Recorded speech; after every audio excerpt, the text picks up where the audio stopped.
Good morning everyone. Welcome to మన చరిత్రలో episode 4.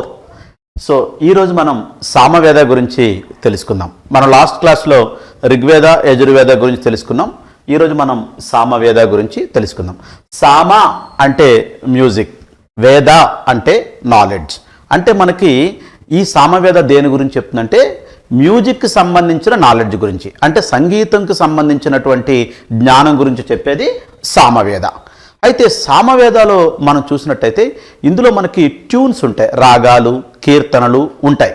అంటే సామవేదాలో ప్రత్యేకంగా శ్లోకాలు ఏమి ఉండవు, కానీ ఋగ్వేదంలో ఉన్న శ్లోకాలు ఏవైతే ఉన్నాయో ఆ శ్లోకాలకి ఇక్కడ రాగాలను ఇవ్వడం అనేది, ఆలపించడం అనేది జరుగుతుంది. అంటే ట్యూనింగ్ ఇవ్వడం అనేది సామవేదాలో జరుగుతుంది.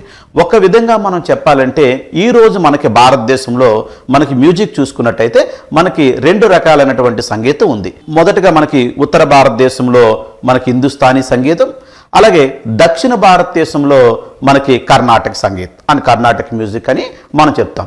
యాక్చువల్లీ 12వ శతాబ్దానికి ముందు, అంటే 12వ శతాబ్దంలో మనకి ముస్లింల పరిపాలన స్టార్ట్ అవ్వక ముందు మనకి ఇండియన్ మ్యూజిక్, భారతీయ సంగీతం అని ఒకే ఒకటి ఉండేది.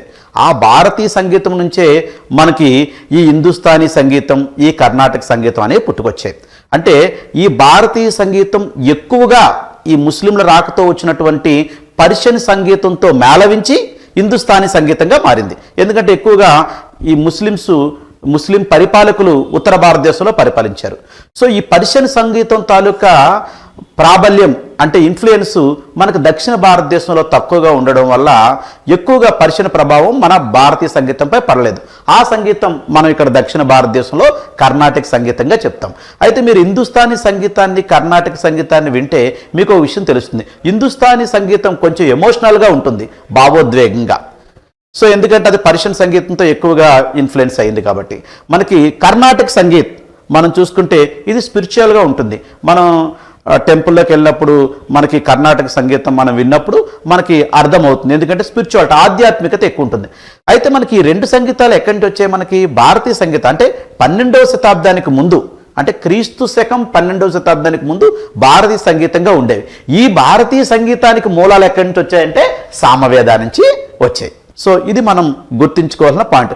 సామవేదాలో శ్లోకాలు ఉండవు, కానీ ఋగ్వేదంలో ఉండే శ్లోకాలకి సామవేద ట్యూనింగ్ ఇస్తుంది అన్న విషయాన్ని మనం గుర్తుంచుకోవాలి. Thank you and all the best.